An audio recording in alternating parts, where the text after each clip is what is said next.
Okay, fantastic. So I just had to do a little housekeeping to get the Zoom ready for our seminar. It's wonderful to see all of you.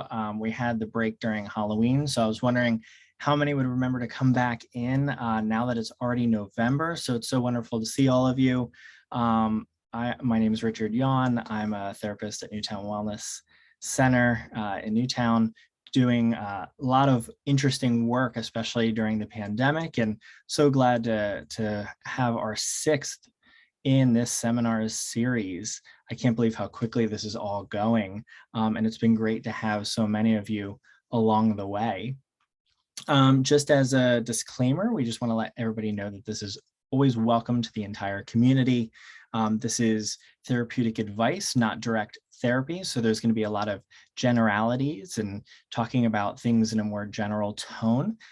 So whatever works for you and applies into your life, please feel free to customize and use in your life, and hopefully that you find it beneficial. And some may not apply to you, and that's okay too, or maybe just not even in your current season of life. And also keep in mind that nothing's off limits. Questions, please send them. We'll be talking about a lot of interesting topics. Might be a little bit heavier, being that we're talking about life transitions and changes. So just keep that in mind as well. And this is designed to be interactive, so please feel free to send questions in the chat. If you want it to be more confidential, you can send it directly to the host and it'll come straight to me. Or if you don't mind everybody seeing it, you can send it directly to everybody. And any examples that I use today, the details have been changed. So, keep in mind that these cases, some may be real, some may be changed, designed for this as well. So I always try to keep confidentiality high with any clients or cases that I am working with. All right, so we'll get started here, and welcome to everybody on Instagram Live as well.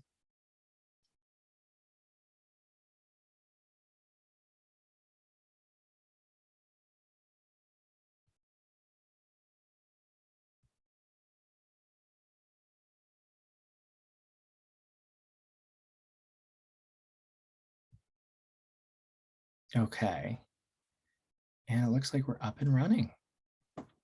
All right, fantastic. Well, it's awesome to see you guys. So we're going to be doing navigating life's changes and transitions. I absolutely love this slide. I'd like to picture myself actually on this sailboat, just enjoying the breeze, the warm sun, and the sea air. If only we could be there right now, enjoying that rather than our very chilly November. So in the chat, I also messaged, feel free to think about any of life's changes that you might be going through currently or have gone through that were pretty substantial. So feel free to type in the chat as we go here about some things that you're going through, or maybe close family and friends, as well as anything that you find impactful, maybe something that you even heard about, so we can relate it directly to you as well. So what is life change? Well, life change typically is either new or it's loss, when it's specifically talking about grief and really big transitions that we have that take place. So we can have a lot of new things, a lot of new adventures and experiences. And for loss, it can be perceived or actual. So for an example, a perceived loss would be something like, my crush who doesn't know me begins dating somebody else, for example. So there's a loss there of what could have been. However, in reality, it wasn't something that we actually did lose because it was perceived. It was something that we had potentially opportunity with, but wasn't directly within our life. Or we can have a perception about something that we feel is a loss, when in reality, it could be an addition. So perceived or actual, it doesn't matter as much because we're still going through it emotionally and cognitively. So it can still be something really impactful in our lives. I like to think of teens when they go through their first breakup, for example. A lot of times parents find it really difficult to be really empathetic because they know there's going to be a future. This isn't the end. This isn't the last time they'll ever have a relationship. And the teen, for them, this is their first and only and worst breakup ever, and can be really profound on how it is responded to, whether they feel like they're suffering alone or not. So it's really important to remember that when people are young, these are some of their first experiences, and that makes them really, really impactful in their lives. It's not like we're on the fourth breakup and we know that we'll get through it and that we'll be okay. So some of the things that people have mentioned in here, going through a breakup, loss of jobs, early retirement, death, absolutely, and death from COVID. Oh, okay, someone let me know the audience is seeing presenter view and not the full slide. All right, let's see if I can fix that real quick. Thank you for letting me know.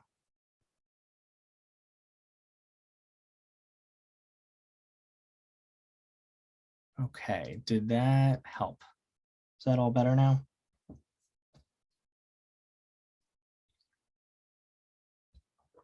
Are you guys seeing the slide itself? Or are you guys getting to see a sneak peek of all my notes and everything? Let's see here.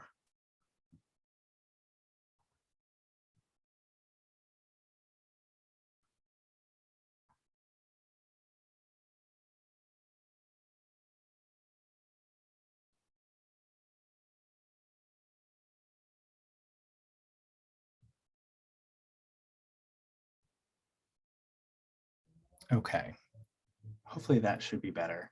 If anybody can update me.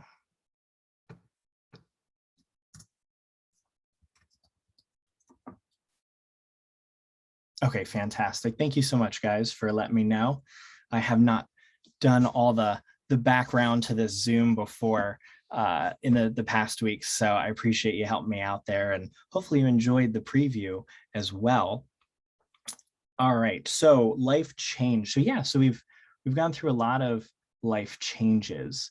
Let's see here. Yeah, death is definitely a big one, and jobs and breakups, relationships, the things that we spend a lot of time doing, relationships, jobs, and spending time with people, those are the ones that have really substantial impact in our lives.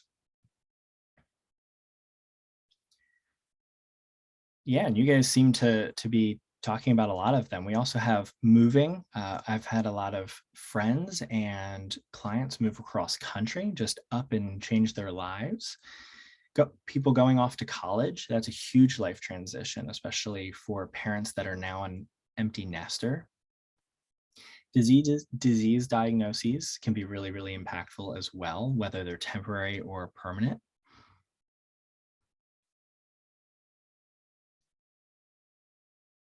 Something else to keep in mind is it sudden or is it known? And so I've had a lot of cases, it can be really challenging that they have a terminal diagnosis or a family member with a terminal diagnosis, and that can be incredibly impactful and challenging when it comes to death.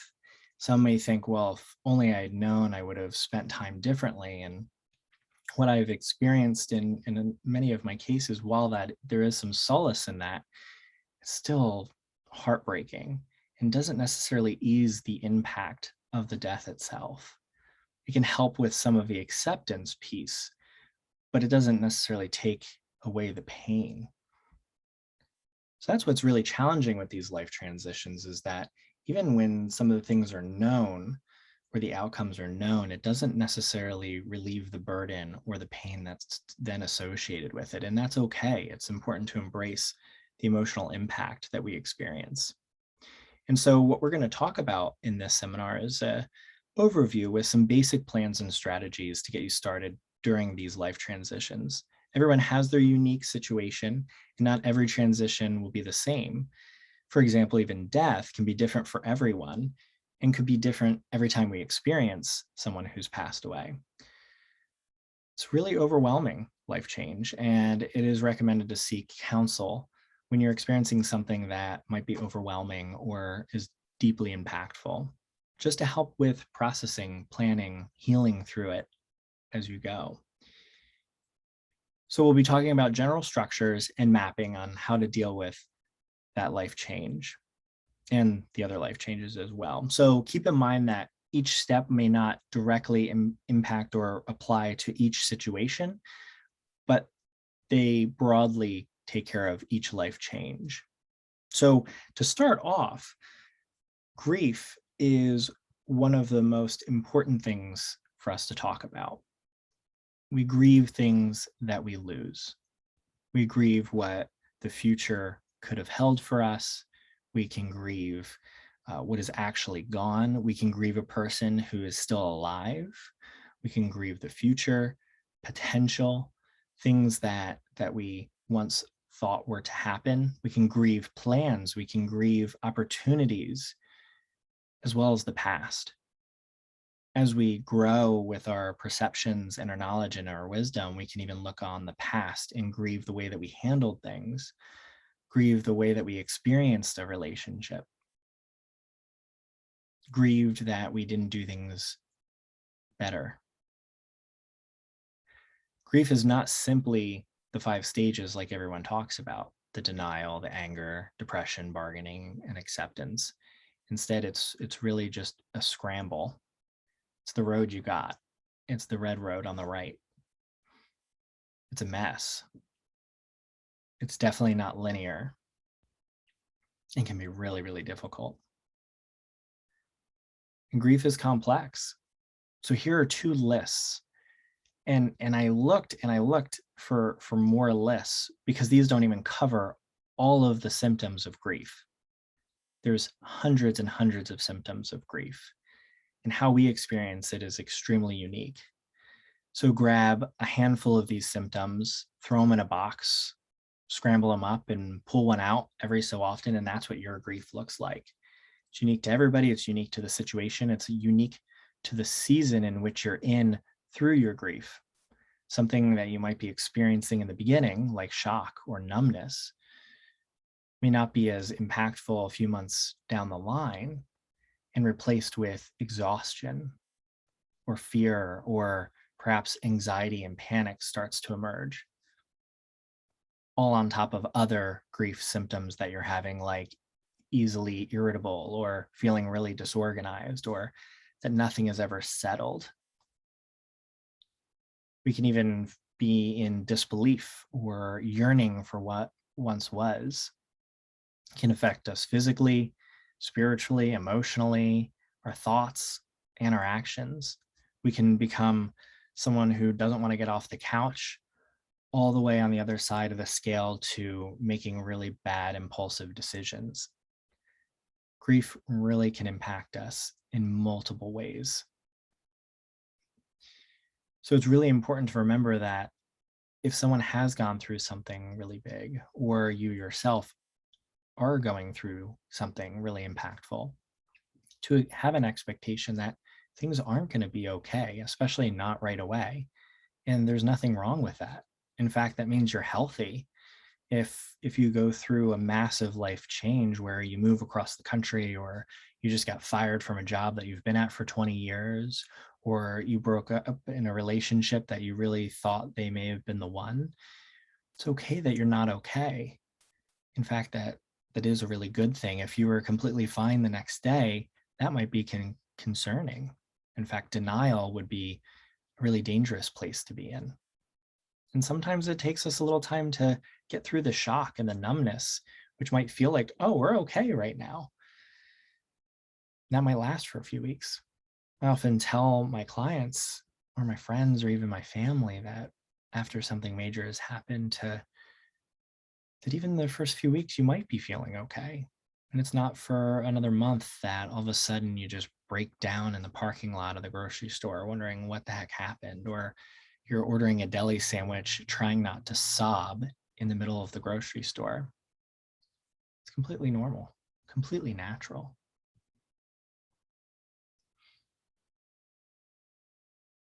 So we want to take time to experience these emotions, essentially feeling it to heal it.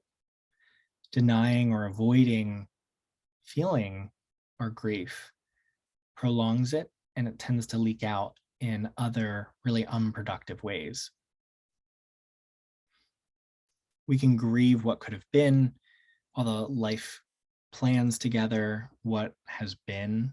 I know when one of my best friends passed away a few years ago, we went through our counseling program together, and we were very, very, very tight friends for 3 years, seeing each other just about every single day and going through this really, really challenging process of becoming therapists, a process that tries to refine you and burn away a ton of your own issues and make you confront them and reflect. And we really had each other's back to be able to grow together.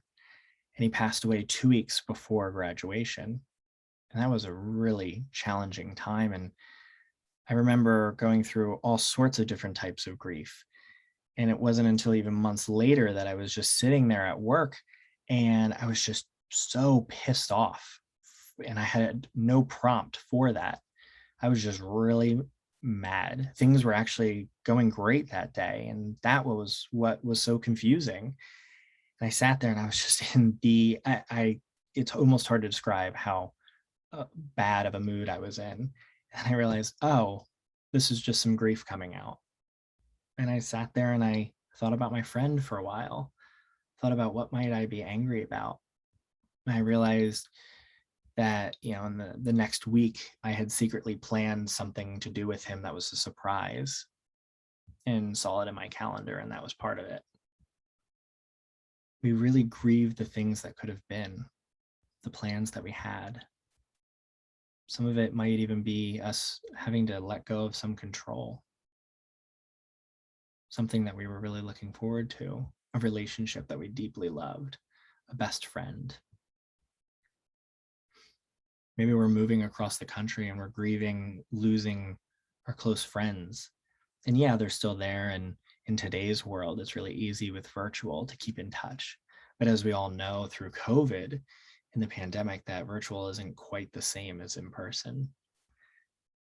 Having great friends who live nearby move across the country can also be really challenging. It changes your support system. If you're the one that moved, you have to start all over again in a lot of ways. Finding your new coffee shop. Where do I go and get my car worked on? All the way to where do I go to have dinner? How do I make new friends? It gets a lot harder as we get older. Maybe we've been working the same job for 20 years or in the same field, and we suddenly get fired or laid off, or a new manager comes in and just didn't like us that much, or we just had to get out of there and we decide maybe I want to do something new. It can be really, really challenging trying to conceptualize what my skills are in a whole new way. So the best way I can really describe how we experience grief is the ball in the box. So if you can picture a big box and you have a big bouncing ball in that box, and there's a button in that box, and you can call that the pain button or the grief button. And every time that ball bounces around, it hits that button and we experience grief. And when we first experience that loss, that ball is just about the same size as the box. So it's constantly bouncing against that button. So we're really feeling it. And as we engage with our emotions and we feel them and we don't avoid it, but we essentially feel it to heal it. We engage with it. We take time out of our schedule to just sit and be upset or look at pictures or process. That ball starts to get smaller over time. And over the years, as we go on, yeah, that button still does get pressed, but that ball is a lot smaller and doesn't hit it as often. That's kind of how grief evolves in our hearts and our minds. It doesn't so much go away. We don't ever really get over it. It's more of we learn to live with it and accept it. So really the best healing for grief is to accept and embrace what is lost. That life will be different now, and that's okay. Even if it's a good thing, a bad thing, life really, really sucks. Just accepting that it is what it is now, and it doesn't have to be okay. taking time to embrace those emotions, and even asking yourself, what am I learning from this experience today about myself? How's my life different? What do I miss? And also digging more deeply. So we have something called primary and secondary emotions. Primary emotions are right here in the middle of this emotions wheel. The more substantial emotions, like in generalized, like fear, anger, sadness, surprise, joy, love. And then as we go out in the wheel, we get into the secondary emotions. So anger covers a lot, but maybe I'm really just embarrassed. Or maybe I'm not just sad, but I'm disappointed. So as we start to process our emotions and sit in it, it's not just sadness or anger. There's depth to our emotions. So the next piece, if you guys want to take a look at that, and you can Google emotion and feeling wheels and get a plethora of different examples of wheels for sure. I carry around one on my phone. I have one in my office. Sometimes it really helps to be able to better identify the emotion that we're going through. Sometimes it can be really hard, especially in grief. So next, we want to embrace the ambiguity. So what is driving the train right now? So our life, and you may recognize this from past seminars, we want to keep the facts in the front and the feelings is the caboose. And what fuels the train is what we believe. So if I'm believing the facts, that's going to lead the train. If I'm believing that my feelings are true, then that's going to lead the train. And if I believe my feelings are true, then my feelings become my compass. So if it's anxiety, then I'm doing everything to serve the anxiety, for example. So we want to keep in mind that while it's incredibly important to validate and embrace our emotions, and they're a fantastic temperature gauge, they shouldn't be our compass. So our lives aren't being led in the direction of our emotions. This often happens in a breakup where we know we're making the right choice for ourselves, yet our heart takes a little while to catch up and we want to get back together with them, or it's just really hard to keep the boundaries that we may have set. And we find ourselves backsliding or slipping because we're following the feelings and they're the head of our train. We also go through the syndrome of rose-colored glasses, thinking of all the good times versus all the bad times. Sometimes it can be beneficial after a breakup to write down all the reasons why we broke up in the first place and examples of them so that we can refer back to instead of sending that text message. So I need to essentially operate as if the facts are true. For example, with relationships, if we broke up, these are the facts of why we broke up and why it's not going to work out. A great question to ask if I'm wanting to jump back into that is, what's changed since the last time? Have they showed me actionable steps?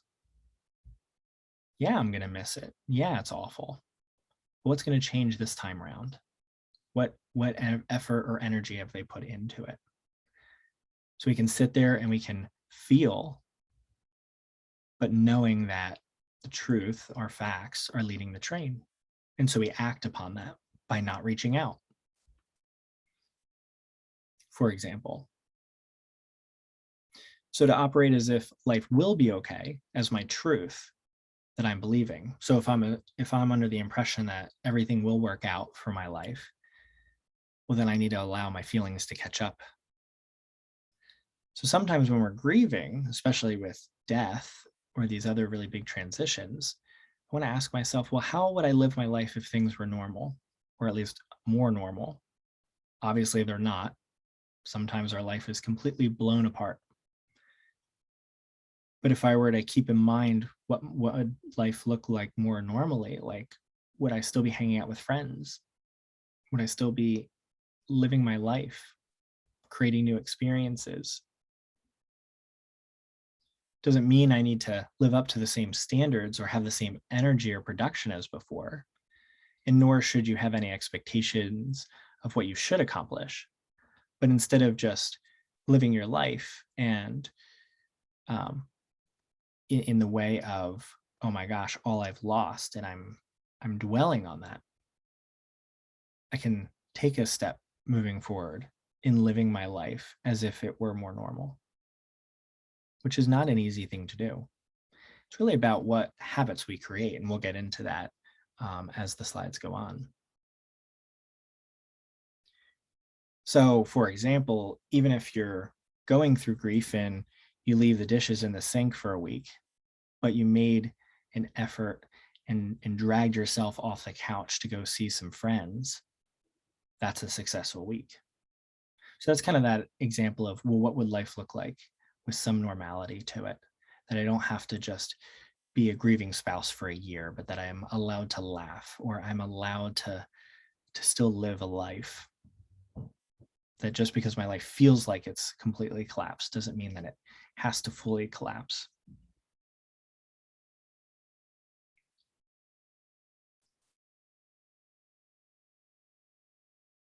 Okay, so what do we do when we're experiencing a life change? Okay, so now the worst has happened. It feels like our life is collapsing. First step, don't panic. So this is a fantastic image from Hitchhiker's Guide to the Galaxy, a fantastic movie and book. So that's where this image comes from. And so now what? Well, we don't want to panic. It's okay that it feels like everything's falling apart. It might be. We want to accept that and embrace that. I'm not okay. Good. You shouldn't be. That's okay. That's healthy. It's okay to be thrown off and feel like life is a disaster. Embrace that. It's okay to sit on the couch for all day and just zone out while watching Netflix because you don't know how to deal with all the emotions that are taking place. That's okay. We just don't want that to become a habit for day after day, week after week of me not living my life or starting to head in that direction after some time. So the now what? So these are the don'ts when it comes to major life change. Don't panic. Don't live in denial. We don't want to deny our emotions and what we're experiencing. We don't want to push it down and not interact with it because it grows and it comes out in really unhealthy ways. It creates a much more complex grief process if we don't accept and interact with the emotions that we're feeling. We don't want to isolate ourselves from others. We want to still engage with people, even if we feel miserable. A lot of times after a death, for example, or a breakup, or we just experienced a major job loss, or we've retired, or something major has happened, we tend to retreat a bit. We've been hurt, we've been damaged. Maybe we feel embarrassed, or we don't want to talk about it. Find yourself a great support structure or people that you trust that are there for you, or you can be there for them if the situation is reversed. That they're just ready for whatever it is that you want to do. If you want to sit there and talk about how much it sucks, they're there for you. If you want to just distract yourself and not think about it and pretend like the world's completely normal for the day, we can do that too. That's what's really important, to have great, solid friends throughout an experience when we're grieving or going through massive life change. Anxiety is a huge part of that too. What's going to be next? So don't isolate yourself. It might feel good in the moment or be relieving, but then it really starts to deepen our despair, our anxieties, our fears. We start to cut ourselves off from people. And another important step is to not stagnate. So we don't want these negative things that we're doing to become habitual. So it's totally okay to have a day where you just stay home in your PJs and watch movies. We just don't want that to become every single day.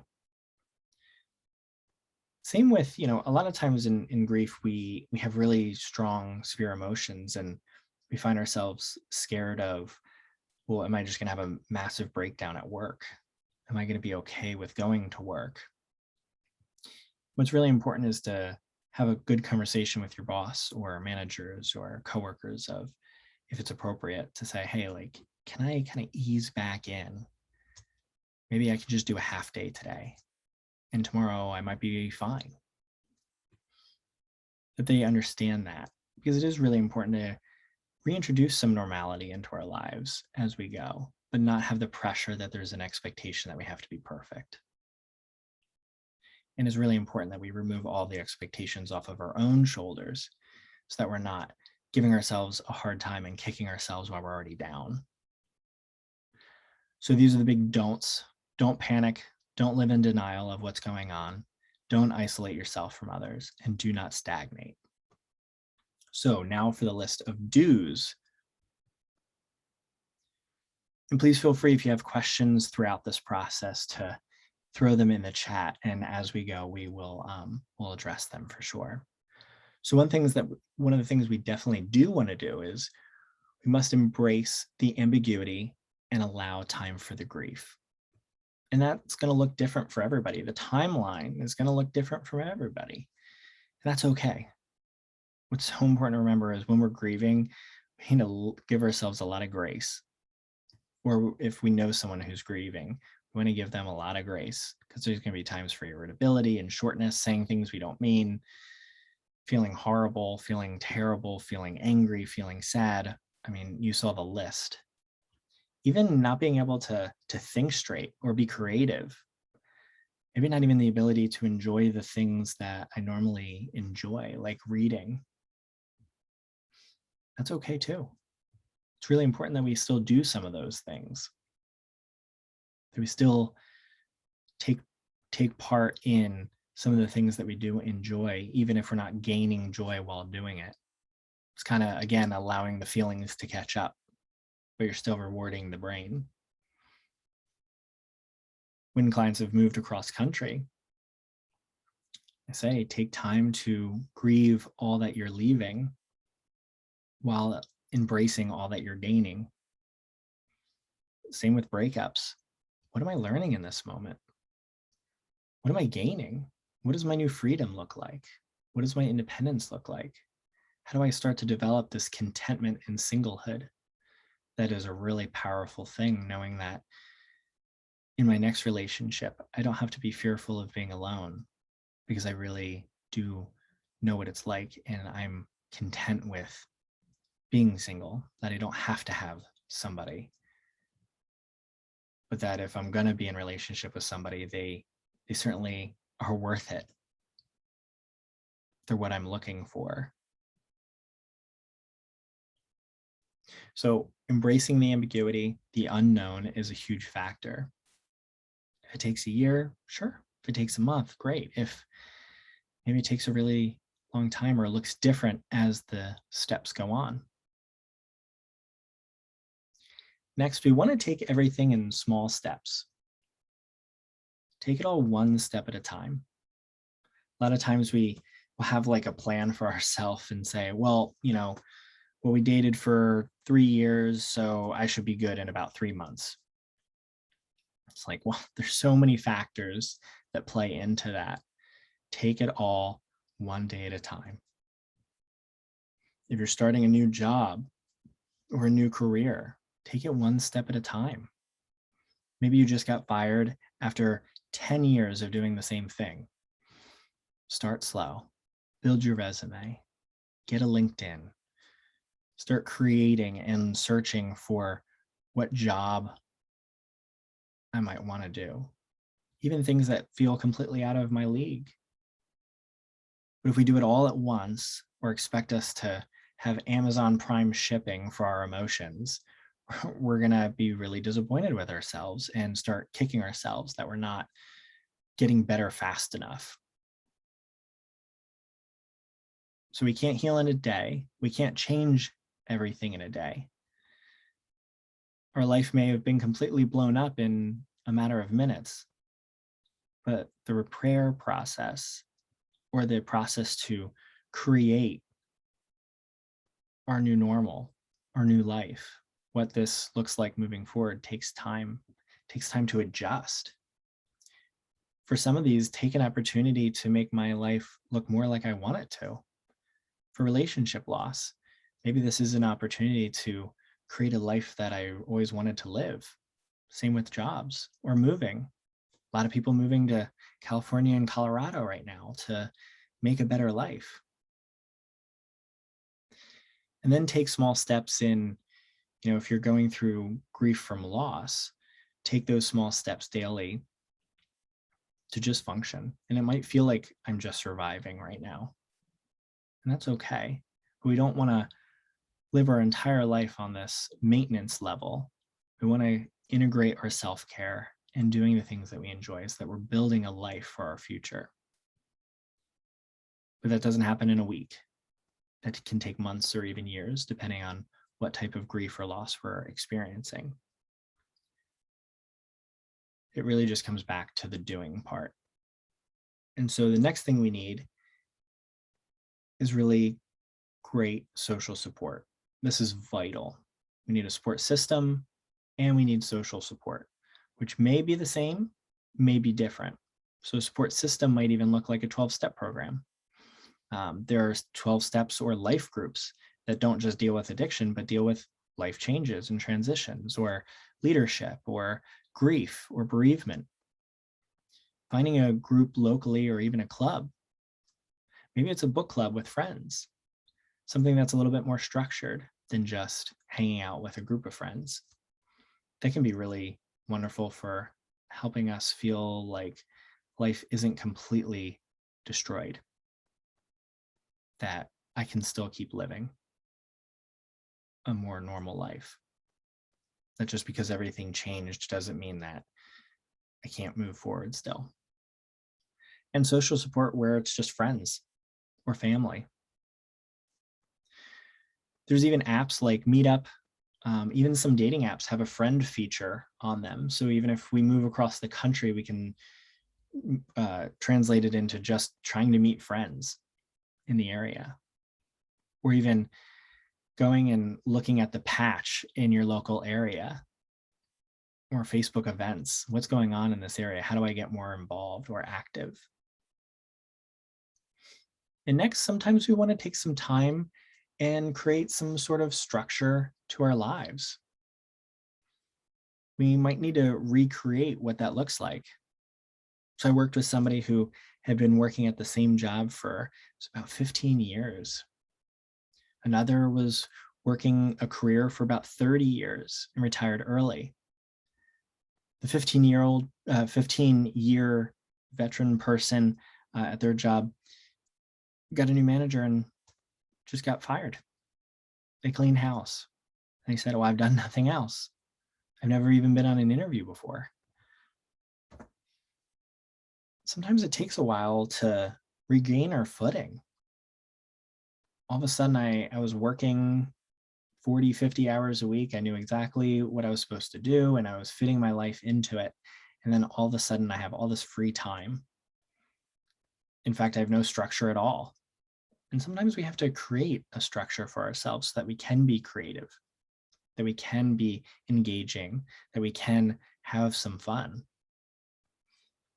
Creating some structure in our life doesn't mean that we can't have fun, that we have to do work all the time. It means we're creating a schedule or a structure so that we do get to the fun, and we make sure that the fun is in there. Otherwise, sometimes we feel like we have to produce.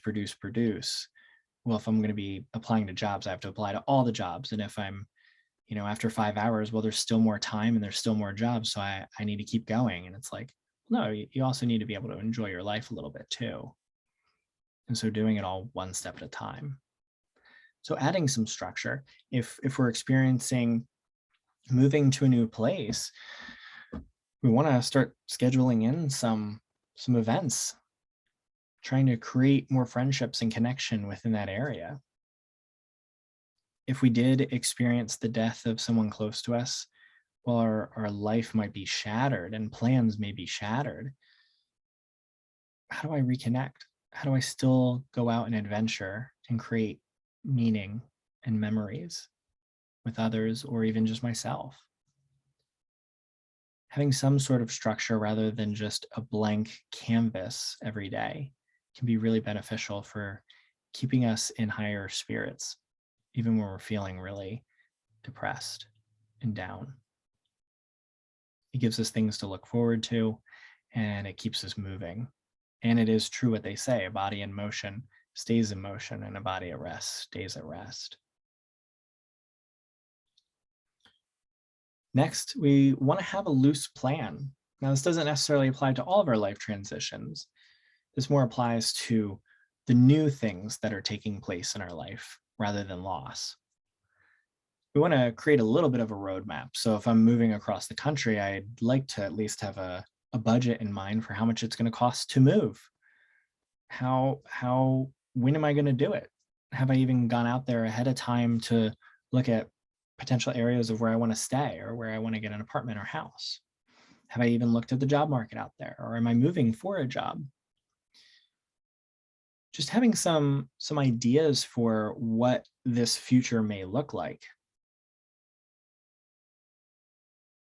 Knowing some of the main steps while allowing for some improv as well, because we wouldn't want to make the plan too rigid. Instead, we really want to make it flexible so that when things don't go according to plan, that's okay too. It was designed that way.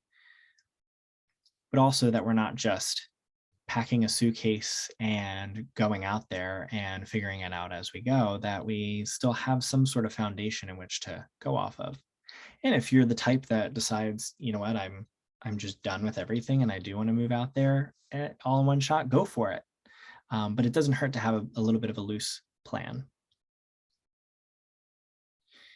And lastly, we want to take action in a direction. Just keeping from stagnation or getting too stuck in a routine or a habit that can end up taking away from our life. Or we get into just being more comfortable staying at home versus going out and experiencing new things. Even just taking small steps towards your dreams or getting back to some normal life. You know, it's not going to look like what it used to. That doesn't necessarily mean that it's going to be awful. It just takes time. It takes time to customize the plan or what life looks like as you go. But you'll never know what that looks like unless you take some of those steps to get out there. And to do that in your own time as well. There's no expiration date. There's no timeline that you're unfulfilling. It's following what you think feels good for your own comfortability. It's kind of like what we talked about in prior weeks, that I want to be comfortably uncomfortable so that it's pushing me to move forward towards what I would like my future to look like. And yeah, that could be a little scary, and that's okay too. So sometimes we need to act when we're scared or we're feeling anxious and do it anyway. But also there's pushing us to do things too soon too, which can be really awful feeling. So take some discernment in that process, and it's okay to take small steps, test the waters, see how you're feeling, especially when loss is involved. And if sometimes, you know, we started dating too soon, or we started doing too much too soon after a loss, it's okay to take a moment, recalibrate, and reassess. So just to give you guys a complete list of the do's, we want to embrace the ambiguity. We want to allow ourselves to grieve. Remember to take everything in small steps. Create some sort of structure for our lives. Keep in mind that having a loose plan isn't a bad idea, and to take some sort of action so that we don't stagnate. So this is just some basics on life transitions and changes. And it's a challenge to talk too specifically to any specific life change, because they can vary so wildly and be so different for each person. And for that person, each experience can bring new challenges, whether it's a new exciting life change or it's one that causes us to grieve. And I think more often than not, we think about some of the grief than even some of the positive ones, like going off to college. I can't tell you how many students will tell me, yeah, I'm feeling a little down, and they'll be talking. I'm like, wow, yeah, homesickness can really hit. And they're like, well, no, I don't wouldn't call it homesickness. I would just call it that I'm really, I'm just missing my family and my friends and my dog and, the local restaurant. And oh yeah, I guess that is homesickness. Because college students, they're like, I'm not homesick. What are you talking about? But I think even as adults, we can get homesick. We can get homesick, or better word, grieve things from the past, or things that are not where we're at in another location, or things as they once were. A lot of times it would be nice to know that these are the good old days before we're out of them. And it's retrospect that's telling us that. So take some time, take a look at this list of dues. And I'm so glad that you all came this evening. We have one more seminar to go, and that will be taking your life back, learning the practice of true self-care. And that'll be this upcoming Sunday at 7. And it's just keeping in mind that so often we treat our self-care as a reward rather than a right. And that's something really important that keeps us from burning out. It keeps us being able to help others. I'm really excited for this seminar. This is one of those things that a lot of people preach about but do not practice. And it's something that we're constantly like, oh yeah, I need to relax, or I need to be better at self-care. Well, we're going to talk about how to properly integrate it into our lives so that we can feel a lot better while still being able to do all the things in our life that we'd like to be able to do. So even though our schedules are maxed out, we're able to figure out, how do I still get that self-care in, and what might my life look like if I am feeling a little bit more recharged and that my gas tank isn't always empty. So that's what we'll be talking about next week. This slide here, feel free, you can take a screenshot. If you get your cell phone and the camera out, you can actually just hold it up to the scan and take a look at some of the other resources that I have and I'm continuing to build on YouTube and Instagram. And we'll be starting a podcast in a few weeks. So more resources there. I will come back to this scan. I just want to jump to resources, and then we'll go to questions. So on the left here, some of these you might recognize from past seminars. Some are new. There's Rejection Proof, a fantastic book for new experiences. Same with David Goggins' Can't Hurt Me, are fantastic for trying to push through and work through rejection and disappointment and failure. We have the Subtle Art of Not Giving an F. That's a fantastic book about how to approach not being a people pleaser anymore, or how to live my life not focused on what other people might think. We have The Power of Habit and Atomic Habits. They're fantastic for developing new ways of living my daily life. Daring Greatly from Brene Brown. Anything Brene Brown has, she has a Netflix special and several books and podcasts and things. She is just phenomenal. It's all about vulnerability, daring to confront our emotions. So if you're working on processing emotions, or relationally or even personally, Daring Greatly is a great spot to start. The Last Arrow over here is great for figuring out how to conquer our fear. And Man's Search for Meaning by Viktor Frankl is an amazing book dealing with really, really difficult situations, feeling hopeless or depressed or loss of life. Another fantastic, fantastic book.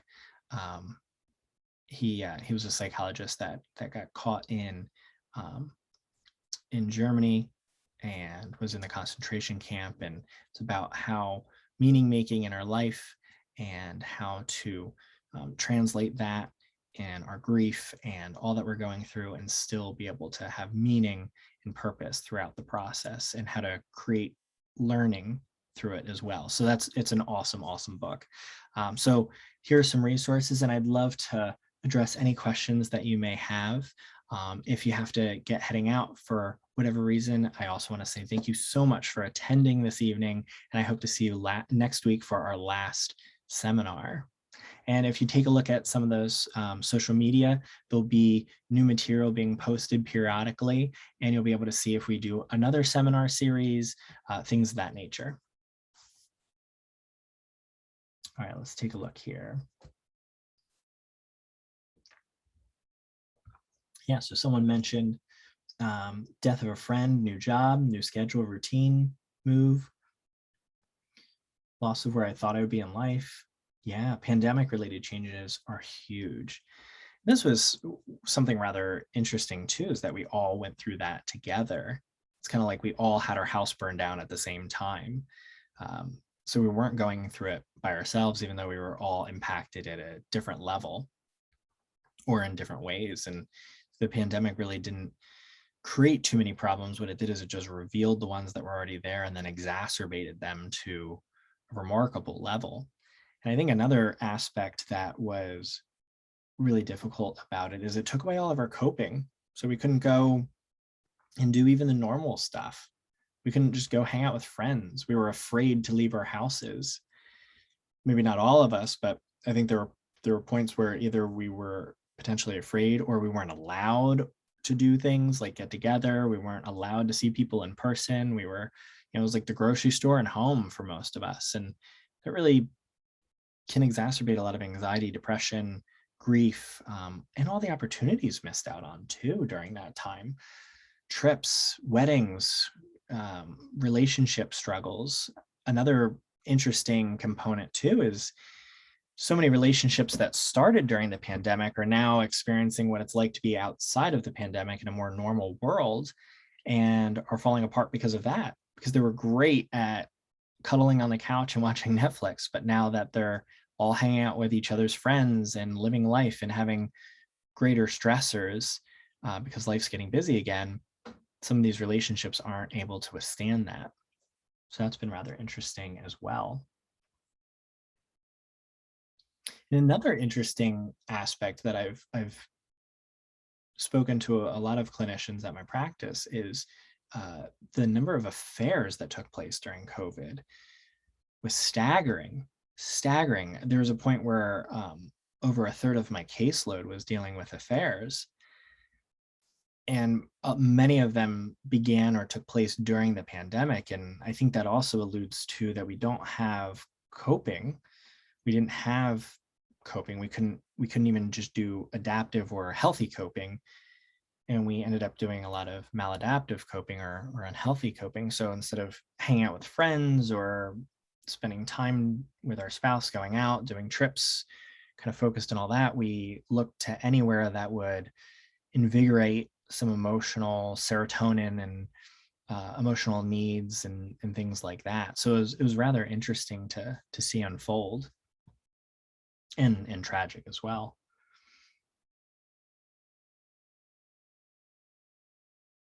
That's a fantastic question. So what do you say when someone tells you it's time to move on, or you have to be strong for somebody else? So I think those are two different parts. One, I'll address the second part first. So when you feel like you have to be strong for somebody else prior to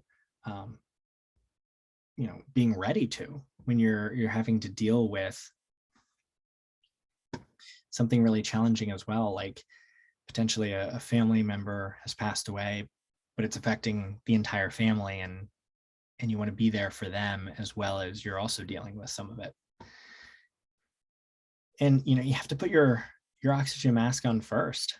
You have to be able to take care of you. And if it's not necessarily about being strong, it's about taking the time to experience your emotions. And if you are feeling it, experience it. That you don't have to do anything. You don't have to shove it down or swallow it just for somebody else. Oftentimes we feel like we have this burden where we have to be able to do all these things.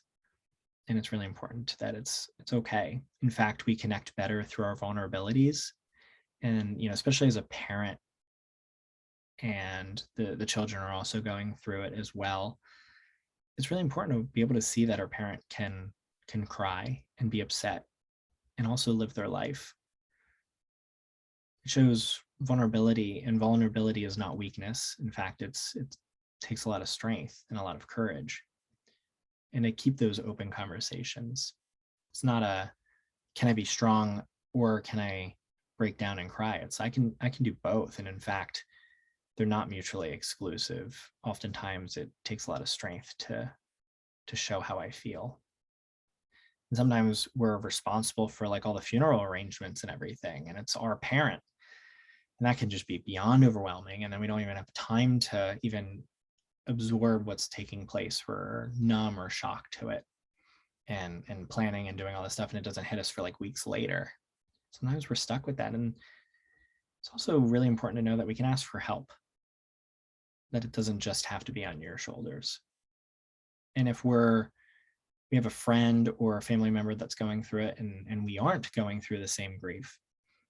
I heard this years ago, that it can be really difficult to be asked, well, hey, I'm here for you, whatever you need. It's like, I don't even know what I need. I don't even know what to ask. I don't want to be a burden. So sometimes when we're supporting someone that's grieving, sometimes it's better just to show up. Just to show up in the driveway at a time and say, hey, I'm here for the next hour if you need a hug or to talk. And if it's not a good time, that's okay too. Don't feel any pressure. I'm just going to hang here. And, I brought a stuffed animal for your son, or for example. And I can't tell you how meaningful that can be for people. Or you just swing by and drop off food randomly. And it's also really important to remember this like 6 months later. People are going to come out of the woodwork for like the first month. What happens 3 months, 4 months, 5 months down the line when it's really hitting and everyone's kind of moved past, or it's not quite on their mind the same way? Definitely something great to keep in mind. In fact, when I have someone that's sort of close in my circle who experiences like a spouse loss, I'll even throw in my calendar, well, what's 5 months from now? And I'll put a reminder in my calendar that says, hey, reach out to this person.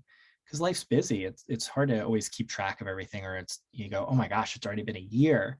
So even writing yourself a reminder for 6 months from now, so that you can still be there for that person, even if it's a small reach out, invite them to coffee, or see how they're up, how they are, or just drop off dinner randomly for them.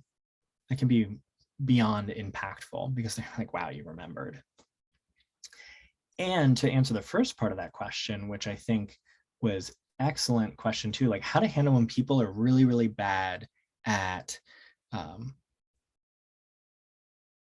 being empathetic or sympathetic, especially with death.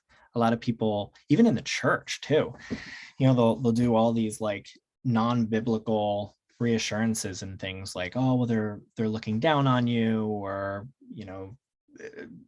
oh, I'm so sorry for your loss, or people will come up and just be like, yeah, it's going to be rough, but you're going to be okay, or they don't know how to reassure, because it's not okay. One of the best things you can say to someone is just like, man, this really sucks, doesn't it? What do you want to do right now? You want to chat about it, or do you want to pretend like everything's okay and chat about life, or something stupid like the last Netflix show we watched, or just to connect with the person? Just even be like, hey, we don't even have to talk. You want to just sit here in silence? You want to, what do you want to talk about? What are you in the mood for in this moment? Obviously the context of where you are matters. Are you in the line in the funeral, or is this a month later? But something to keep in mind, that a lot of people don't know how to handle death or get comfortable with it. And so we want to just kind of take graciously even people's poor attempts at trying to connect with us, or even helping them along and letting them know what you need in the moment. Especially at work, a lot of times people will walk eggshells around the topic. I watched a live seminar at a global leadership summit, and it was at the time she was the COO of Facebook, and she was talking about how Mark Zuckerberg actually interacted with her when her husband suddenly died when they were in Mexico on vacation. And, it was like a month later and she went back to work, and Mark pulled her aside and just said, hey, so, what do you want to do? Do you want to talk, or do you want to just pretend like everything's okay? Or, oh, sorry, my Surrey just responded. I guess everybody's always listening, right? And that was so poignant of saying, we're so often afraid to bring up the loss to somebody, as if like we're going to remind them that someone died and it's going to make them sad. And in reality, they're probably just thinking about it all the time anyway. So to not walk eggshells around it, but to get really comfortable with it, even if it's something tragic, that's the best thing, that you just be upfront with it and empathize with them and just sit in it. So fantastic question.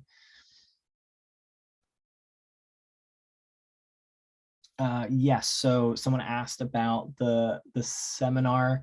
Yes, so the seminars are being recorded.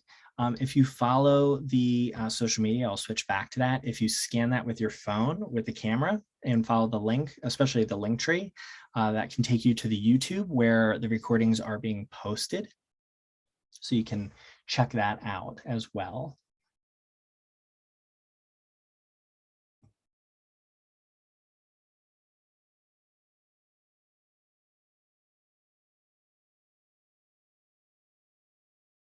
Oh, wow, this is a great question as well. What to do when you are grieving a death or lost relationship, but a member of your support system didn't like the deceased or former partner? They keep telling you you're better off. Two things can be true. The person wasn't great, but you loved them. What do you say, or what do you do? What a fantastic question. So I've actually hit a point in my life that when people tell me that they're pregnant or tell me that someone passed away, I pause for a moment to gather context, whether this is a good thing or a bad thing. There's so many times where someone has passed away, and sometimes that isn't all bad. There can be people that have been living in pain for many years, and this is they're like, I'm ready to go. And it's like this bittersweet mixed emotion process where a family member is like, well, we're glad they're not in pain anymore, but we miss them terribly, kind of situation. Also gets really complicated when potentially you might be better off not having them in your life in that response. And it can be a really morbid thought. And I imagine even some of you listening to this might feel a little uncomfortable hearing that. And that's what I deal with in my office, is oftentimes a dichotomy of, man, I'm kind of glad they're gone, but I also miss them terribly. And sometimes that happens. Sometimes it's all like, I miss them, they were amazing, how am I going to live without them? Other times people are like relieved. It can be, there's no reason to feel ashamed of having those emotions, even if they are contradictory or they're not like what we normally are comfortable with. So how to deal with a member of the support system is to explain your feelings and draw a boundary. If they're speaking to you in a way that you're not comfortable with or ready to hear yet or don't agree with, it's okay to call out that elephant in the room and say, if they're saying, I think your words were, you were better off, you can address it and say, you might think that, and that might be true, but I'm really not ready to hear that right now. And I would really appreciate that you don't say that to me anymore. And if I do start to feel that way, I'll let you know and we can talk about it. But every time you say that to me, it builds a wedge in our relationship, and I find it really upsetting. And I'm just, where I'm at, my grief process isn't there yet. Something to keep in mind, which might also be frustrating, is the fact that I'm the one that's hurting, and yet I have to set the boundary. Well, people aren't mind readers. And while that it shouldn't have to be a burden on your shoulders to set that boundary, this is how we sort of solve some of that problem. And so taking that time and creating that boundary can be so important and empowering in a lot of ways. And if they choose to continue saying, well, you just don't get it yet, you're better off, one day you'll understand, you can say, all right, listen, like, if you don't respect what I have to say, like, I can't continue this conversation right now. I'd love to talk with you. I love what you have to say. I love how much you care for me. But you talking in that way, I don't feel the love that I think you're intending on. And more often than not, people are really respectful of it, and it actually grows the relationship and you guys become closer. And if someone doesn't respect a boundary like that, well, that's definitely another conversation. And maybe taking some time back from that person who continually violates that boundary space is okay. But yeah, and also to wrestle with that dichotomy of feeling maybe I'm better off, but it's still tragic and upsetting. It's going to take a lot of time to wrestle through that. Awesome. Any other thoughts or questions?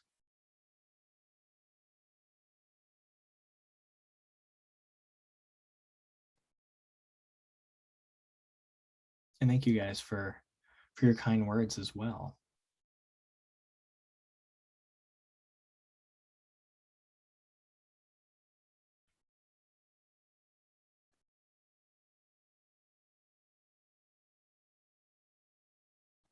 Yeah, grief is a very complicated process.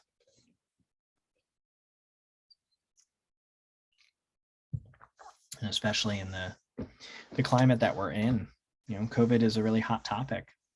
When people are vaccinated, not vaccinated, where death comes into play. There's countless stories where people have lost their spouse and still don't want to get vaccinated. And not only are they grieving their spouse, but now they're facing judgment from others. And at the end of the day, when anyone is dealing with really difficult circumstances, we want to keep in mind to love first. If what I'm saying isn't coming out of love, what's important to remember is love doesn't have to be brutal, or the truth, better yet, the truth doesn't have to be brutal. That we can still say things in a really loving way and connect with their heart, that we don't have to point out things that might even be obvious, because we want to connect with the heart first and foremost. Someone, my goal when connecting with someone is when they leave, I want them to feel cherished and loved and thought of, even if they were completely in the wrong or messed up. That's where this non-judgmental care comes from, in love, and creating a safe place so that they can come and say, hey, I messed up. But then the love is it conditional or unconditional? If it's unconditional and non-judgmental, then they can come to you with these really challenging times and being like, yeah, I may have messed up part of this, but knowing that you're going to be there for them anyway. And so we really want to have this love be non-judgmental and create safe places, even if this person did really mess up or what they're dealing with is confusing, especially with breakups too. It's like breakups can be really, really messy. And even if someone really like royally messed up, when I'm working with clients who have had affairs or are currently having an active affair, I sit there in a non-judgmental way, helping them process through what's going on in their life. They already feel awful about it most often than not. So what's the point in criticizing what they're going through, or criticizing them for doing it? We want to come at them and connect with their heart and love people. And I think that's a big piece that's missing in our world today.